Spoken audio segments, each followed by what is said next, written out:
운송료 인상을 요구하며 화물차 기사들이 파업에 돌입한 하이트 진로 사태가 오늘로 100일이 됐습니다. 노조원들이 나흘 전부터는 하이트 진로 본사를 점거해서 농성에 들어갔는데요. 현장 연결해서 분위기 알아보겠습니다. 정인용 기자. 네, 저는 화이트 진로 서울 본사에 나와 있습니다. 네, 지금은 본사 옥상에서 농성을 벌이고 있다고요? 네, 제 뒤로 만일의 사태에 대비해 에어매트가 설치된 모습 보실 수 있을 겁니다. 현재 이곳에는 경찰 수십 명이 상주하고 있고 소방 인력도 대기 중인 상태입니다. 이곳 건물 옥상에서는 화물연대 화이트 진로 지부 조합원 10명 정도가 농성을 벌이고 있는데요. 1층 로비에도 70명 가까운 조합원들이 있고 건물 외부까지 합치면 모두 100여 명에 달합니다. 노조원들은 지난 5월 부분 파업에 이어 6월부터 전면 파업에 돌입해 오늘로 파업 100일째를 맞았습니다. 파업 농성 중인 조합원들이 직접 운송 계약을 맺은 회사는 화이트 진로가 100% 지분을 소유한 하청업체 수양물류라는 곳인데요. 노조는 유가 상승에 따라 운송료를 현실화해달라며 30% 인상 등을 요구해왔습니다. 하지만 사측은 지난 2011년부터 10년간 26%를 인상해줬다고 반박하고 있는데요.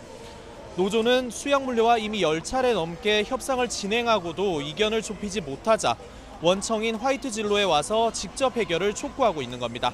이에 대해 화이트 진로는 하도급법상 직접 계약 협상에 개입할 수 없다는 입장인데요. 조합원들이 최근 이천, 청주, 홍천 등 공장 3곳을 기습 점거한 데 대해서는 법적 책임을 물어 27억 원 상당의 손해배상도 청구한 상태입니다. 여기에 수양물류 측도 조합원 130여 명에 대해 계약 해지를 통보하면서 양측 갈등은 극에 달하고 있습니다. 네, 사태가 길어지고 있는 상황인데 정부가 중재에 나설 가능성은 없는 건가요? 네, 고용노동부는 노사 문제가 아니어서 직접 중재에 개입할 수는 없다는 입장입니다.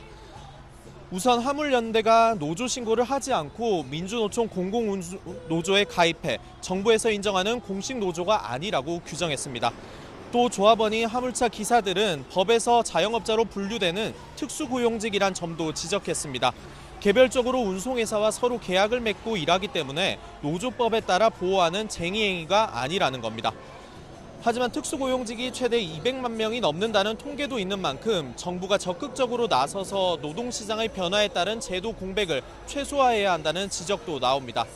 본사 점거 농성이 계속되자 화이트 진로는 그제 조합원들을 건조물 침입과 업무방해 등 혐의로 고소하기도 했는데요.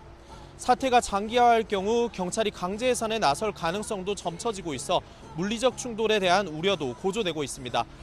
지금까지 서울 청담동 화이트 진로 본사에서 YTN 정인용입니다.